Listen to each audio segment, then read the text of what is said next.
Bakit? Ha?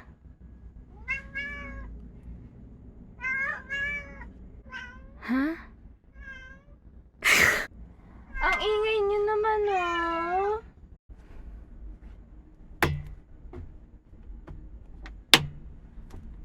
Hello.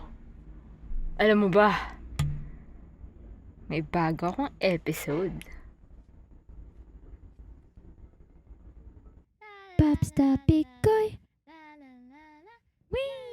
Itong series kong ito, aray ko. So, itong series kong ito, ang dami kong idea, ang dami ko ding plano, pero wala pa siyang title. Pero magpapatigil ba ako? Magpapapigil ba ako? Hindi! Medyo unti na lang ako maglabas ngayon ng mga videos, pero okay, mag-alala kasi kahit paano pinipilit kong may isang video per month kung magkaroon man ng time. Syempre, babalik ako sa 2 videos kasi bumalik na ako sa pagigig. At kung gusto nyo man ako mapanood sa live, puntahan nyo po yung fanpage ko, facebook.com/popstarpicoy. Buti na lang ngayon makakapag-film ako ng episode 3. Super excited ako para sa instrument na gagamitin ko ngayon. Matagal lang nakatenga dito yan sa bahay. At instrument for this day. Bam bam boom. Ang microbrute.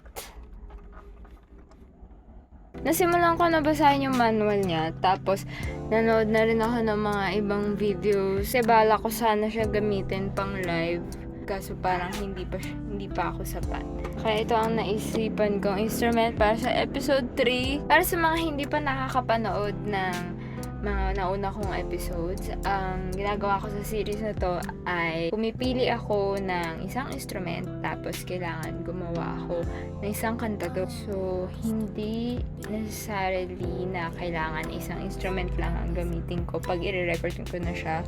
Pwede akong gumamit ng ibang instrument together with that instrument. Kaso, dapat ang pinaka-bass at ang pinaka-nag-start ng song ay yung instrument of the day. So, simulan na natin dito sa microbrute. Yeah!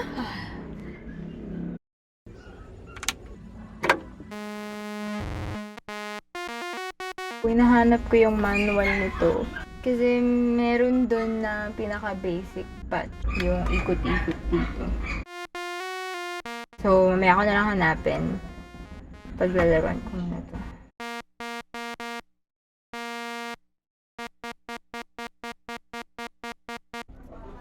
Hindi ko siya magets.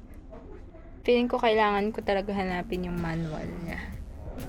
Nag-start kasi ako sa manual. So, nadidistract ako kasi parang may nakalimutan ako. Basta hindi ko siya ma-enjoy naman ng manual. Dahil ito yung first na synth ko, hindi siya yung digital na may screen and tunes. Ikaw talaga ang magluluto ng tunog. Yung mga label, ito yung madalas kong nakikitang terms pag sa softwares or sa mga plugins.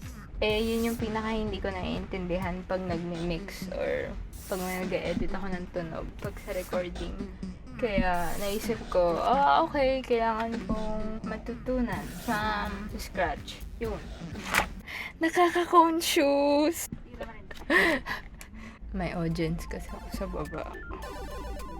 Bago ko siya mapaglaruan, talagang inuuna ko muna yung basic. Alam mo, parang ang cool, no? Parang ako nasa lab. Yung binili ko to, yung pinaka-mention ng seller, pinaka-favorite niya ay yung sequencing.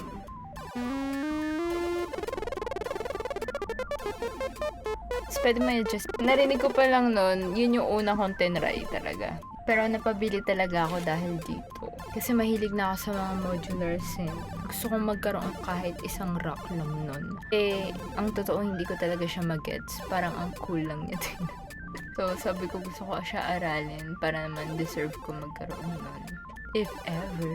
Pero ngayon, gusto ko muna siya i-try. Kahit sa gantong kaliit.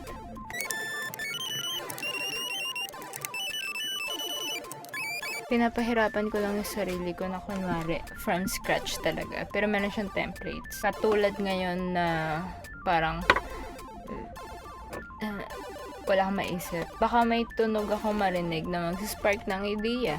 Alam niyo yung mga math test dati, lalagay mo sa bond paper, tapos dito mo lalagay yung sagot.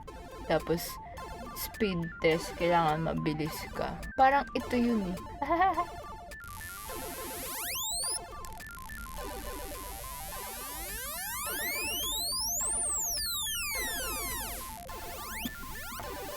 Radyo Patrol! Feeling ko isa sa bukas ko na lang to.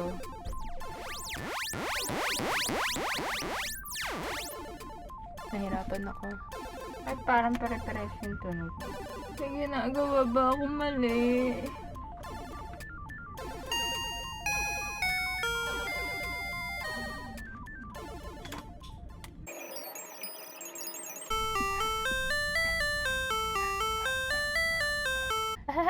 So, after a day ng pag-aaral ko ng microbrute, nag-skip ako ng isang araw para lang kumbinsin yung sarili ko na hindi ko talaga siya makuha. At yung tunog niya more on pang bass tsaka lead. Usually yung mga yun hinuhuli ko pag nagre-record. Kaya siguro nahirapan ako. So, naalala ko, may binili pala akong isang effects na bala ko talaga i-partner dito sa microbrute. Kasi alam ko yung tunog niya parang aggressive at saka parang dry. So, ang pinakadaya sa mga ganitong pag wala ka nang maisip, medyo nababaduyan ka na sa sarili mo. Dito na natin kakailanganin ng reverb! Tinatry ko na. Akala ko mag-go ako dun sa parang ambient. Pero nag-end up ako na minawasan ko lang yung harshness ng tunog. So, in short, nagpakahirap lang ako kasi pwede mo naman ilagyan na reverb dito sa software. Kaya yun, feel na feel ko pa rin. Okay, bye! Ayan, may bass na talaga ako. Pwede ko na simulan yung arrangement, yung lyrics, at saka yung song. So, ito na talaga. May episode 3 song. May episode 3 song. Di ko pa alam yung title kasi gagawin ko pa lang eh. Pero, yes!